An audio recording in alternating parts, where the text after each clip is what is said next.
Good morning, children. Are you getting my voice? Yes, ma'am. Good morning, ma'am. Morning, ma'am. Good morning, ma'am.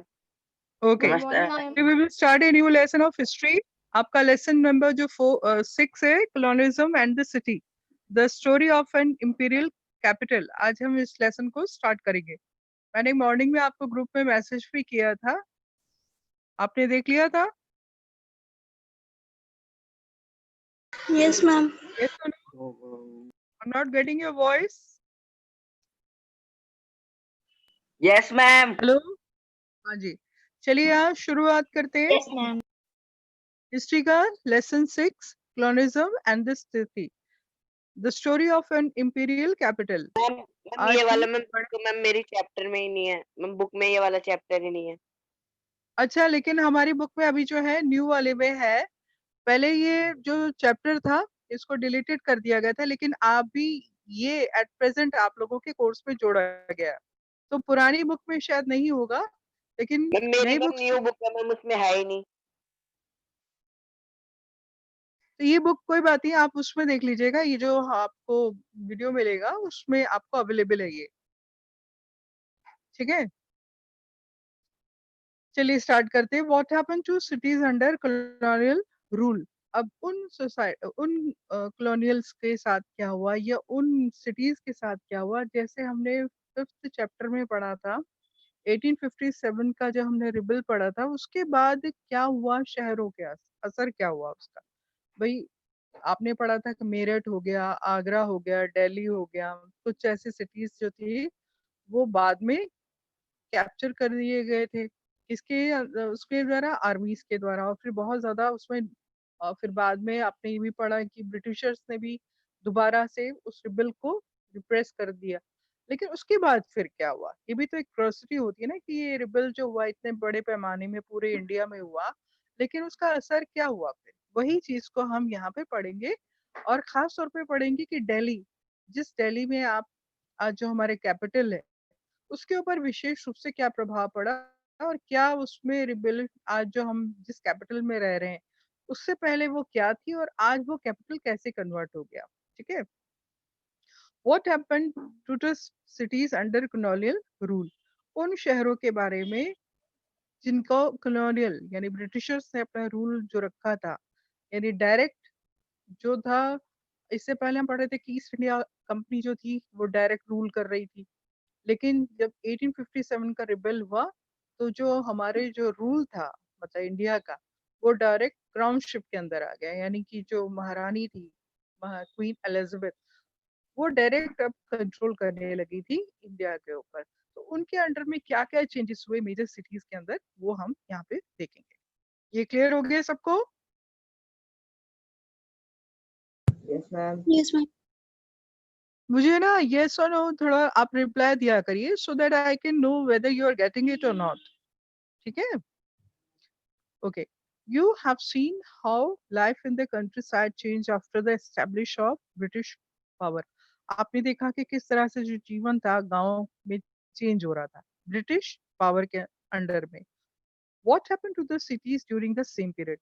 अभी हमने पढ़ा था कि पिछले उसमें कि बुनकर जो थे गांव के, जो खेती हरे किसान थे, उनके ट्राइबल्स थे, उनकी लाइफ में क्या चेंजेस आए.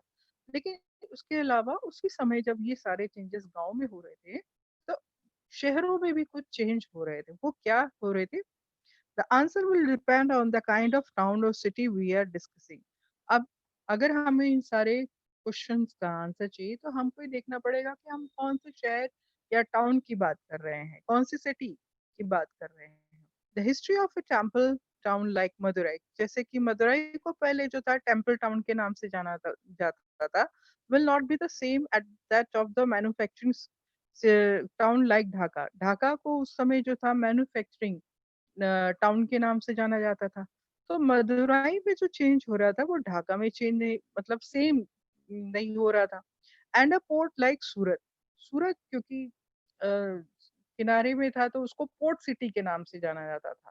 तो कहीं ना कहीं जो तीनों शहर थे, जैसे मदुराई हो गया, ढाका हो गया, सूरत हो गया, इनके अंदर जो चेंज हो रहे थे वो एक जैसे नहीं हो रहे थे. जैसे हमने गांव में पढ़ा था, गांव में तो ज्यादातर सब क्या थे, किसान थे. तो एक अगर गाँव के किसान के अंदर जैसे ईस्ट इंडिया कंपनी ने जो भी असर किया रेवेन्यू के, वो दूसरे गाँव के ऊपर भी सेम उनका, लेकिन टाउन्स के अंदर सारे जो चेंजेस थे वो एक जैसे नहीं थे।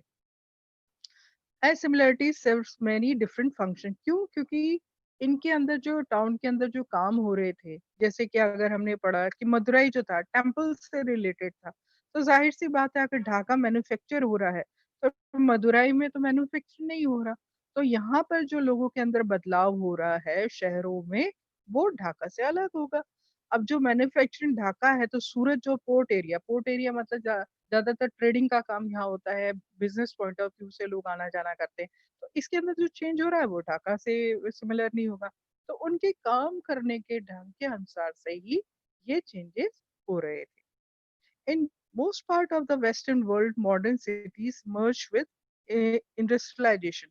अगर हम वेस्टर्न मतलब यूरोप की बात करें, जहाँ ब्रिटिशर्स थे, अमेरिकन थे, वहां पर भी कहीं ना कहीं सिटीज जो थी वो चेंज हो रही थी।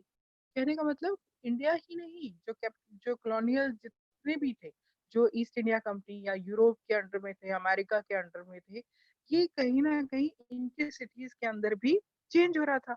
उनके अपने खुद के जो कंट्रीज थे उसमें भी चेंज हो रहा था, और उसका मेन जो कारण था सिटीज के चेंज होने का, वो था इंडस्ट्रियलाइजेशन, उद्योगीकरण। लोग अब मशीन्स को प्रिफर करने लगे थे। अब लोग हाथों के बजाय मशीन्स को भी इन्वेंट कर रहे थे। आप जैसे नाइन्थ में जाओगे तो एक जिनी करके हैंड एक नया पढ़ेंगे नाइन्थ में, कि किस तरह से जो थी एक नई मशीन का इन्वेंशन हुआ जो हार्वेस्टिंग के लिए काम आता है। उसकी वजह से बहुत सारे लोगों को काम मिलना बंद हो गया। ये आप नाइन्थ में पढ़ेंगे। तो ये सारी जो आप नाइन्थ अभी एट्थ से जो रिलेटेड पढ़ रहे हैं वो नाइन्थ और टेंथ में भी आपका सेकेंड और थर्ड पार्ट चलेगा। तो जैसे टेंथ में आप द एज ऑफ इंडस्ट्रियलाइजेशन का आप इसी का थर्ड पार्ट पढ़ेंगे। तो ये जो चेंजेस है बच्चों, वो चेंजेस आ रहे थे नई नई मशीनों के बनने से। हमारे इंडिया के अलावा जो यूरोप में जो इन्वेंशन हो रही थी, नए नए लोग आविष्कार कर रहे थे, वहां की सिटीज में भी चेंज आना शुरू कर दिया था। In Britain, industrial cities like Leeds and Manchester grew rapidly in the 19th and 20th centuries. अब वहाँ की अगर हम बात करें यूरोप में, तो मेन जो सिटीज जैसे हमारे यहाँ मद्रास है, बॉम्बे, कलकत्ता थी, उस समय जो प्रेसिडेंसी जिसको सिटीज कहा जाता था, जो कहीं ना कहीं डेवलप कर रही थी, तो वहाँ की अगर हम ब्रिटेन की बात करें तो लीड्स और मैनचेस्टर ऐसी सिटीज थे जो 19th और 20th सेंचुरी में बहुत तेजी से बढ़ रहे थे। क्यों? क्योंकि कहीं ना कहीं यहाँ पे इंडस्ट्रियलाइजेशन यानी औद्योगिकरण जो थे, लोग ज्यादा से ज्यादा मशीन्स जो थे वो क्रिएट हो रहे थे। अब अगर मैनचेस्टर की बात करें तो टेंथ में आप पढ़ेंगे कि यहाँ पे कॉटन की जो इंडस्ट्रीज थी वो ज्यादा शुरू हो गई थी। लीड्स जो थे ये भी ज्यादा शिपिंग से लीड्स उनके जो है पोर्ट्स शुरू हो गए थे, यानी इंडस्ट्रीज शुरू हो गई थी। As more as people thought job, तो इनका जो मेन कारण था वो क्या था? एक तो जॉब, नई नई जॉब सारे लग गई थी इंडस्ट्रीज में, कारखानों में, फैक्ट्रियों में। अब बड़ी बड़ी मशीनें लगेंगी तो उसको चलाने के लिए भी लोग चाहिए। फैक्ट्रीज में, कारखानों में काम करने के लिए बड़ी तादाद में लोगों की जो थी वो रिक्वायरमेंट शुरू हो गई थी। हाउसिंग, अब हाउसिंग इसलिए कि कारखानों के आसपास, फैक्ट्रीज के आसपास जहाँ काम कर रहे हैं, तो लोग जो है अब बस्तियों में रहने के लिए रेंट में, वो एक जगह से दूसरी जगह ट्रांसफर, या फिर एक जगह से दूसरी जगह उनका माइग्रेशन शुरू हो गया। And other facilities in these places, और दूसरी तरीके की जो फैसिलिटीज थी वो अलग अलग तरीके से जगहों में बढ़ने लगी थी। तो अब लोग क्या करने लगे थे, सिटीज में जैसे इनकी रिक्वायरमेंट होती थी वहां पे चेंजेस भी होने लग गए थे। लोगों का पहनावा, खाना पीना, रहने की जो उनका स्तर था वो भी कहीं ना कहीं चेंज होने लगा। However, unlike Western Europe, Indian cities did not expand as rapidly in the 19th century. Why was so? अब ये सब बातें जैसे लीड हो गया, मैनचेस्टर हो गया, जो यूरोपियन मेन सिटीज थी, उसमें बहुत तेजी से बदलाव हो रहा था। लेकिन अगर हम कंपैरेटिव अपने इंडिया की बात करें, तो हमारी जो सिटीज थी इंडियंस की, उसमें इतनी तेजी से कोई भी बदलाव नहीं हो रहा था, और ना ही वो फैल रही थी। जैसे कि मैनचेस्टर है, लीड्स है, ये केवल चेंजेस ही नहीं ला रहे थे, वो कहीं ना कहीं ग्रोथ भी कर रही थी, डेवलपमेंट भी हो रहा था। उनकी बाउंड्री या उनकी जो कैपेसिटी थी वो एक्सटेंड होती जा रही थी, लेकिन उसके कंपैरेटिव हमारी जो इंडियन सिटीज थे वो वैसी के वैसी बने हुए थे। इसका मेन कारण क्या था वो हम आगे पढ़ेंगे। अब देखो बच्चों, यहाँ पर ये 1672 का मछलीपट्टनम है, एक सिटी था। Machilipatnam develop as an important पर पोर्ट, ये क्योंकि देखो समुद्र के किनारे तो पोर्ट टाउन था। और इन द 17th सेंचुरी में ये पोर्ट टाउन जो था ज्यादातर समुद्र के मार्ग से ट्रेडिंग यहाँ होती थी 17th सेंचुरी तक। It's important decline by the late 18th century, the trade shifted to the new British port to the Bombay, Madras and Calcutta. लेकिन पहले जो मछलीपट्टनम का इतना ज्यादा इस्तेमाल होता था 17th सेंचुरी में, बाद में ब्रिटिशर्स ने जब अपने ट्रेड को कहाँ शिफ्ट कर दिया, ज्यादातर बॉम्बे, क्योंकि बॉम्बे भी है वो सी उसके पास है, मद्रास भी समुद्र के पास है, कलकत्ता भी समुद्र के से पास है। तो उन्होंने मछलीपट्टनम को 17th सेंचुरी से हटाकर अपने ट्रेडर्स को बॉम्बे, मद्रास और कलकत्ता में शिफ्ट कर दिया। तो ऐसे में मछलीपट्टनम का जो ट्रेड था वो कहीं ना कहीं डिक्लाइन हो गया, कम हो गया, लोग अब कम वहां पे ट्रेडिंग के लिए जाते थे।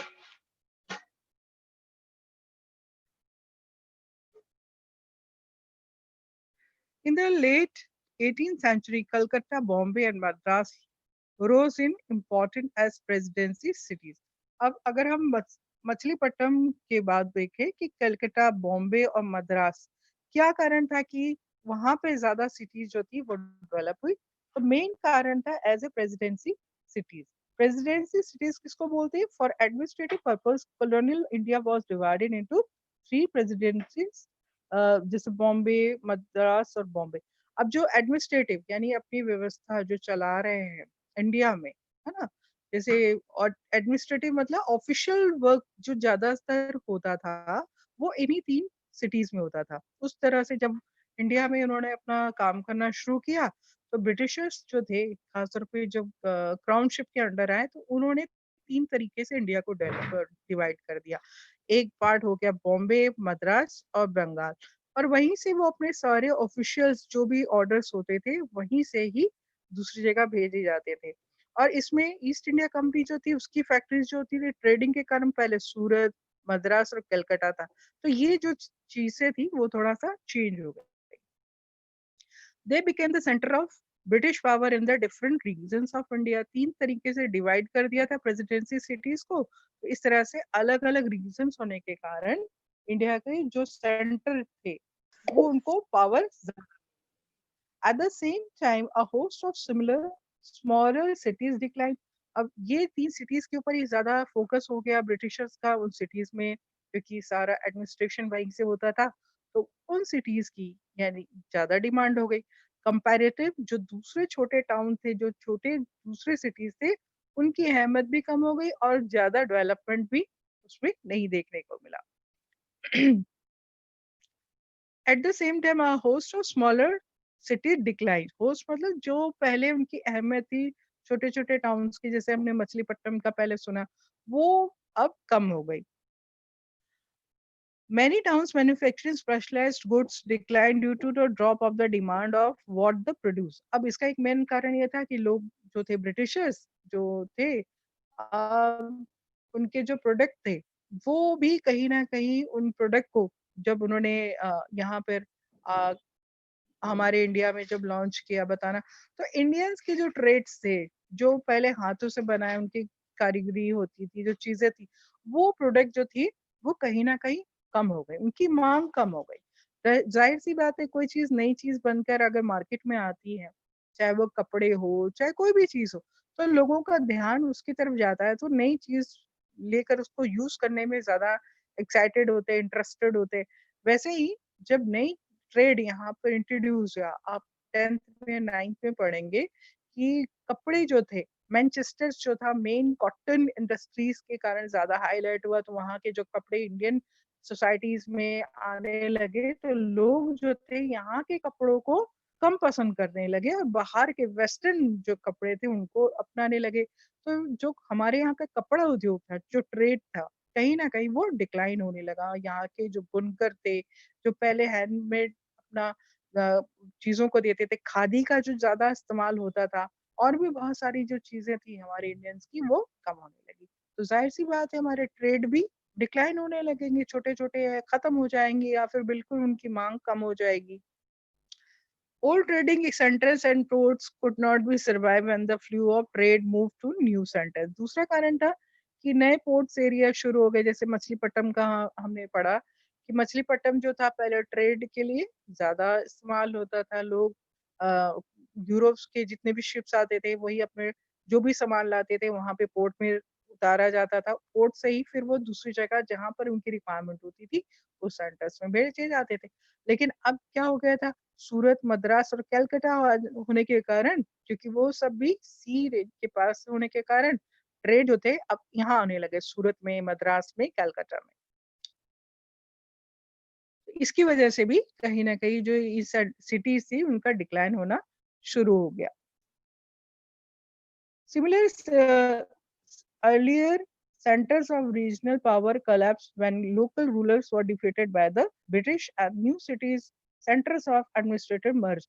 तीसरा कारण था कि हमने पढ़ा था कि जब 1857 में जब रिबल हुआ था तब आपने देखा था उसको जब सप्रेस किया गया दोबारा से, जब ब्रिटिशर्स ने अपनी पूरी शक्ति लगाकर उस क्रांति को, उस रेवोल्यूशन को जब दबाया, तो उन्होंने सबसे पहले क्या किया कि जो पावर थी रूलर्स के, चाहे वो जमींदार हो या लैंडलॉर्ड्स हो, उनकी सारी जो पावर्स थी उसको ले ली।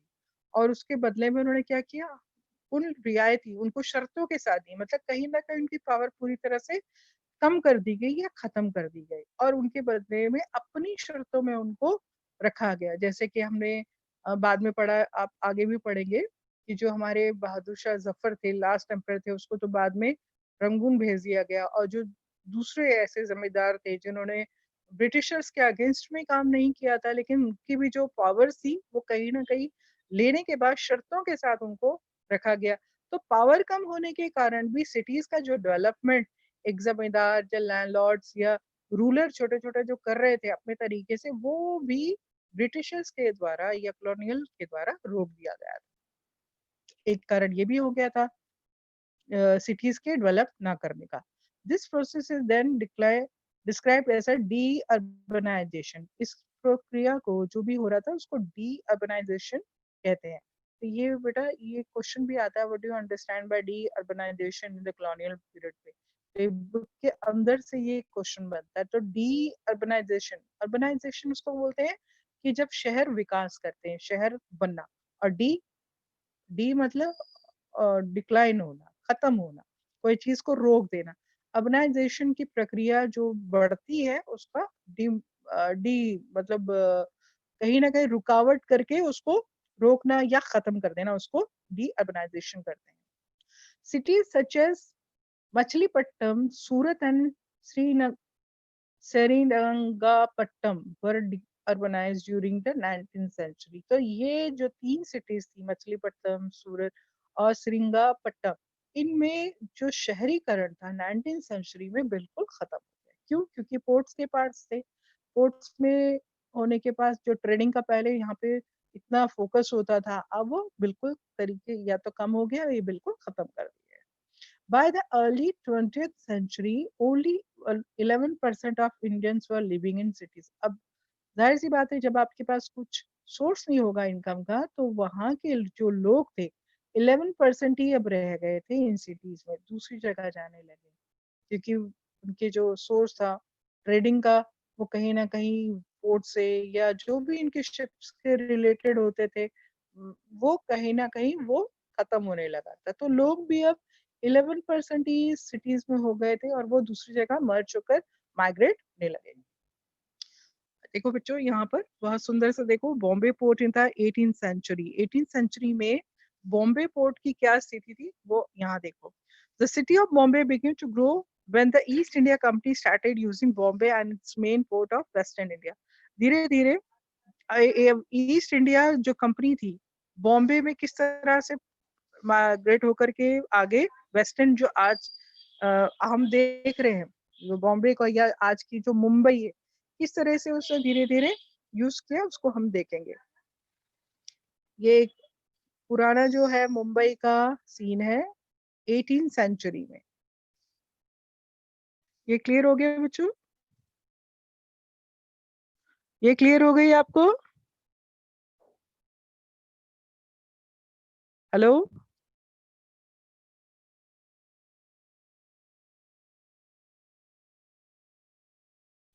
हेलो, मेरी आवाज सुनाई दे रही है आपको? Yes, ma'am.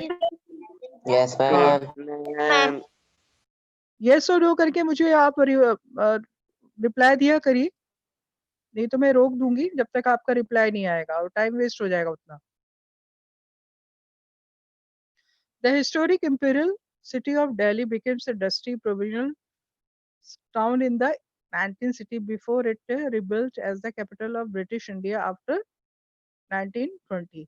अब ये दिल्ली जो थी 19th सेंचुरी तक, मतलब उससे पहले एक छोटा स्मॉल सिटी था और ये जो ब्रिटिशर्स थे उनका ध्यान बिल्कुल दिल्ली की तरफ नहीं था।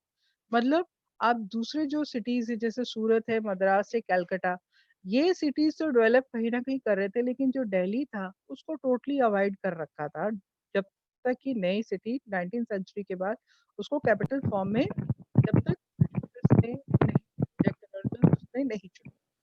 So let us look at the story of Delhi to see what happened under colonial rule। अब हम यहाँ पे दिल्ली के बारे में पढ़ेंगे, दिल्ली में ऐसा क्या चेंज आया जिसको आज हम देख रहे हैं और उससे पहले इसकी क्या स्थिति थी, इसके बारे में हम पढ़ेंगे। How many Delhi before New Delhi?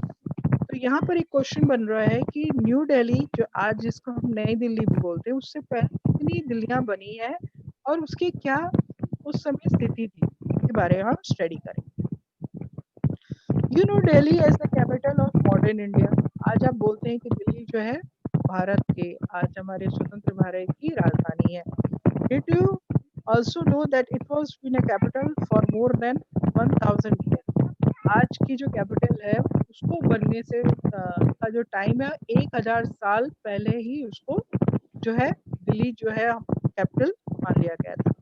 Also with some gaps, लेकिन कुछ कुछ गैप्स भी आए, ऐसे नहीं 1000 साल में लगातार बीच में कभी बनती थी कभी नहीं बनती थी, उसमें लगातार कुछ ना कुछ चेंजेस आते। As many as 14 capital cities were founded in a small area of about 60 square miles of the left bank of river Jamna।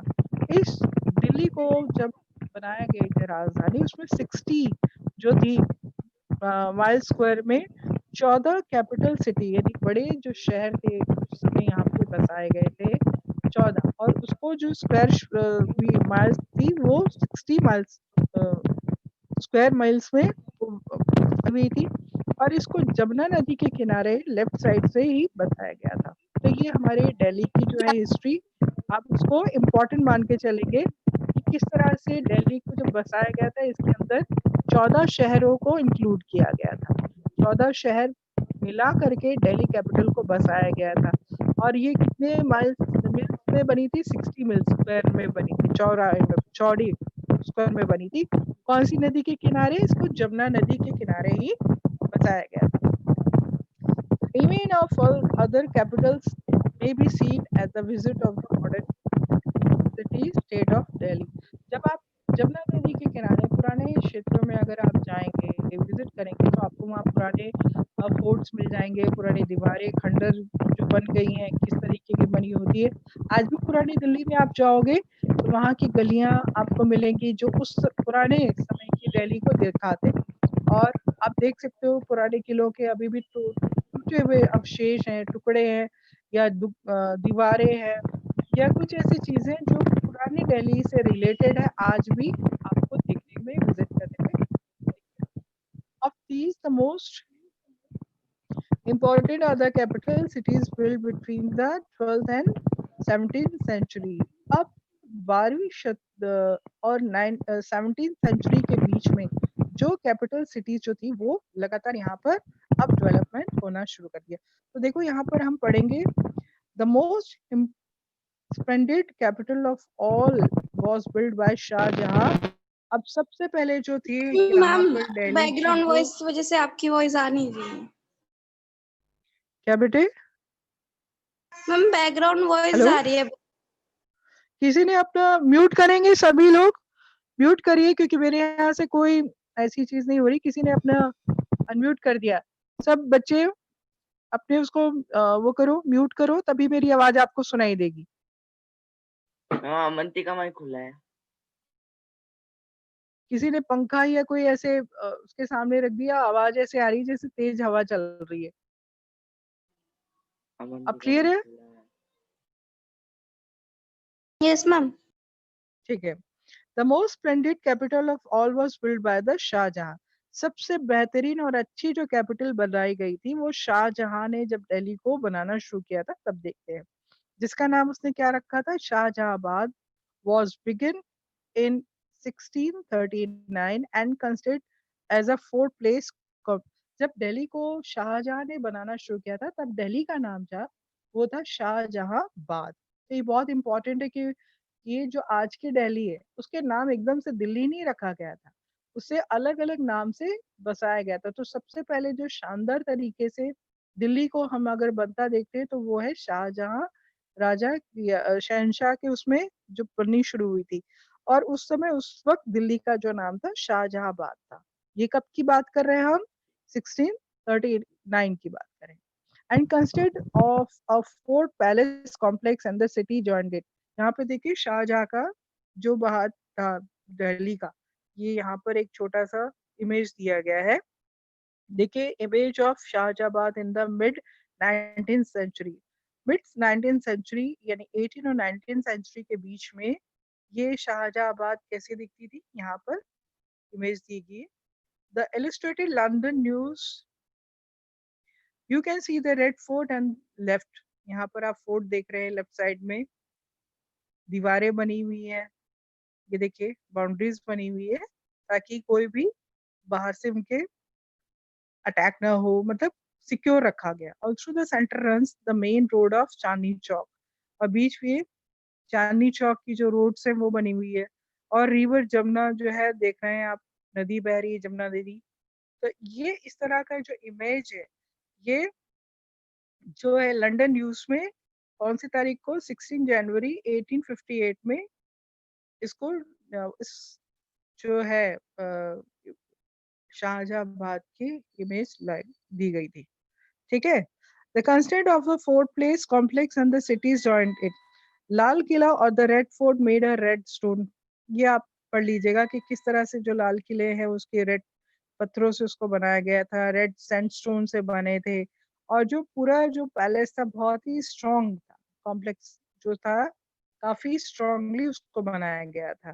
फिर उसकी जो लेस थी walled city with the 14 gates, जो सिटीज के चारों तरफ थे वो गेट्स बनाए गए थे, 14 गेट्स थे अलग अलग। The main street of Chandni Chowk and Faiz Bazar were broad enough for law and prosecution to pass.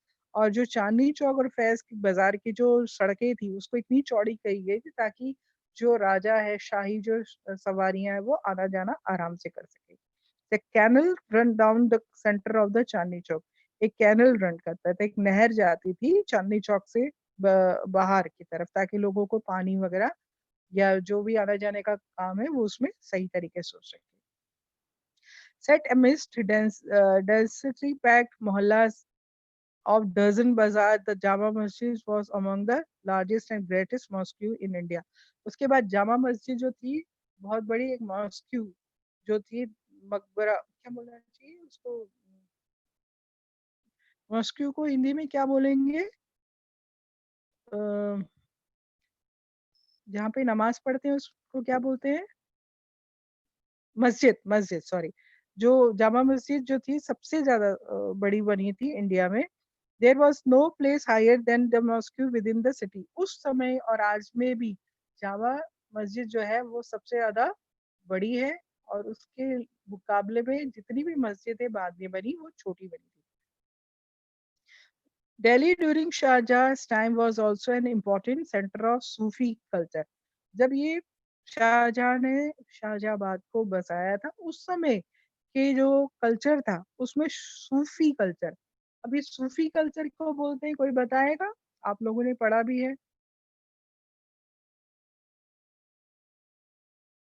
Do you know what's the meaning of Sufi culture?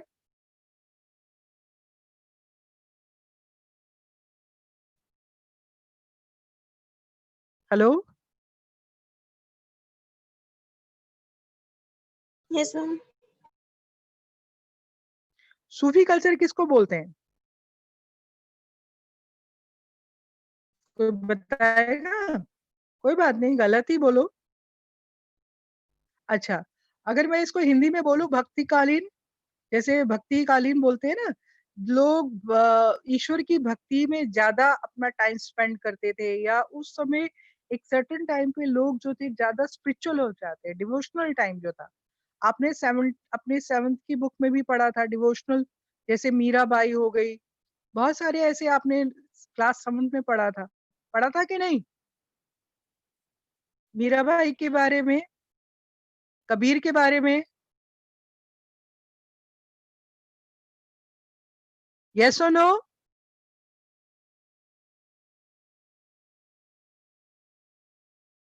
Yes ma'am, पढ़ा था।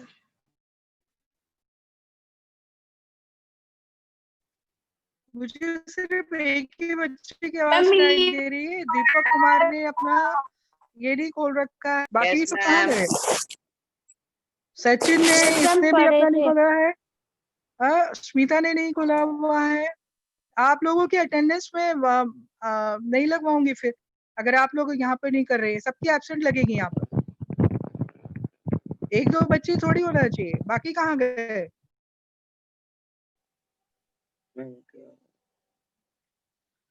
हाँ, hello? Hello ma'am. Yes, ma'am. हाँ yes जी, ma'am. Yes yes ma'am. Ma'am. Yes ma'am.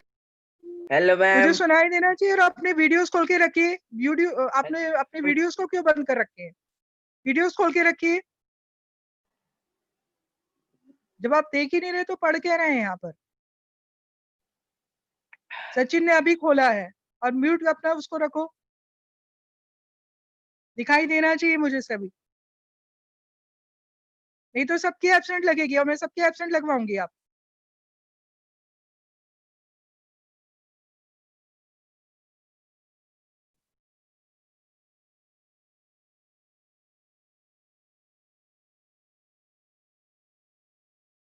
क्या tension है? मुझे दिखाई दे रहे कौन बच्चे यहाँ पर है, सबके सब मुझे दिखाई दे रहे।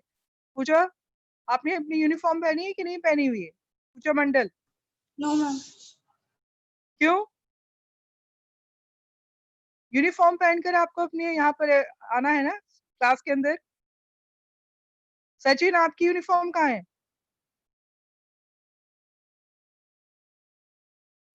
सब बच्चे यूनिफॉर्म पहनकर अपनी क्लास को अटेंड करेंगे।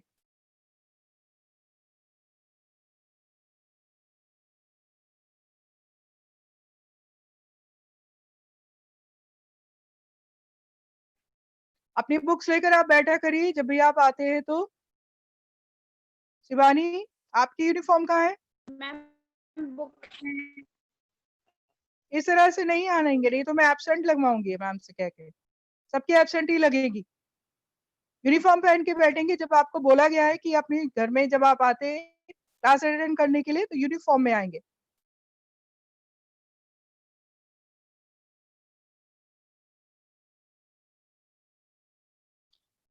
चलिए आगे चलते हैं। The most splendid city capital of all was built in Shah Jahan, ये हमने पढ़ लिया।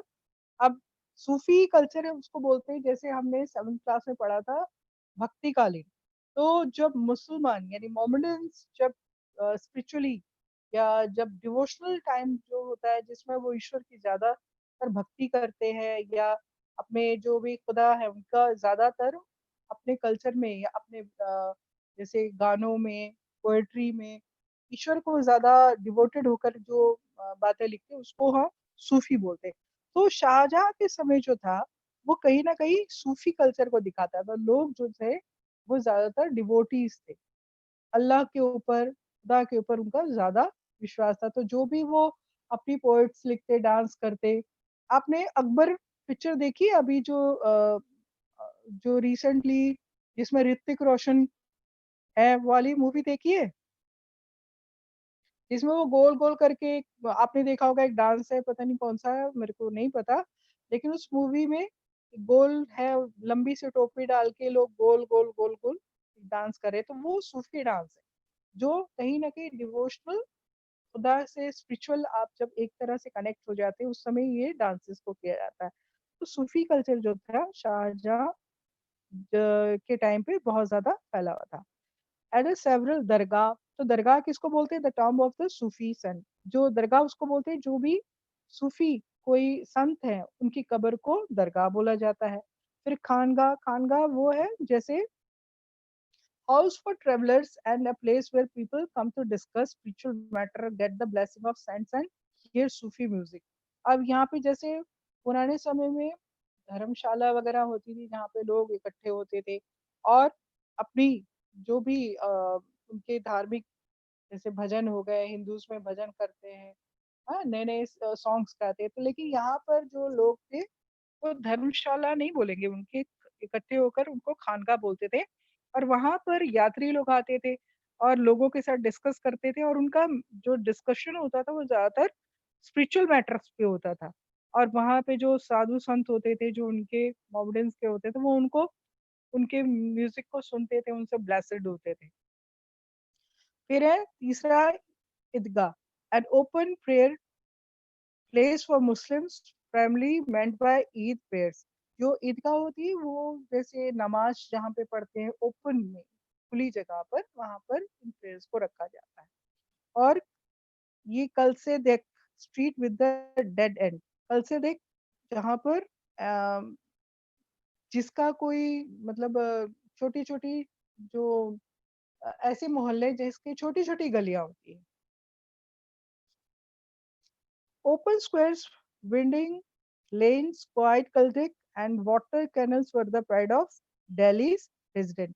अब जो खुले उनके जगह होती थी, विंडिंग मतलब हवादार गलियां होती थी और छोटी छोटी गलियां होती थी जिसमें पानी की पर्याप्त जो मात्रा है एक गली से दूसरी गली या मोहल्ले में जाता था। तो किसी प्रकार से कोई रहने में ऐसे नहीं लगता था कि छोटी गलियों में भी जैसे आज पानी की समस्या हो जाती है उस समय देखने को मिले। तो ये सारी फैसिलिटी जो थी शाहजहाबाद का जो था बना हुआ, जो शाहजहां ने उस समय दिल्ली को शाहजहाबाद को जो बसाया था, ये सारी फैसिलिटीज देखने को मिलती थी। अब हम पढ़ेंगे कि मीर ताकिर जो उस समय का एक बहुत बड़ा एक पोएट था, उसने इसके बारे में मेंशन किया हुआ है। क्या मेंशन किया हुआ है? उसने बताया कि streets of Delhi aren't mere streets, they were like the album of the paints। अब यहाँ पर देखो कितनी सुंदर एक जो है ईस्ट जामा मस्जिद जो था उस समय का, आज का जामा मस्जिद तो ऊपर से राउंड है, उस समय जो जामा मस्जिद बनी थी ये देखिए बहुत ही सुंदर तरीके से बनी है, कितना डिसेंट लग रहा है। यहाँ पे शायद रॉयल जो है लोग जाना आना कर रहे हैं। तो और नीचे देखिए दशहरीना निजामुद्दीन औलिया, ये उनकी दरगाह है जो निजामुद्दीन औलिया की थी।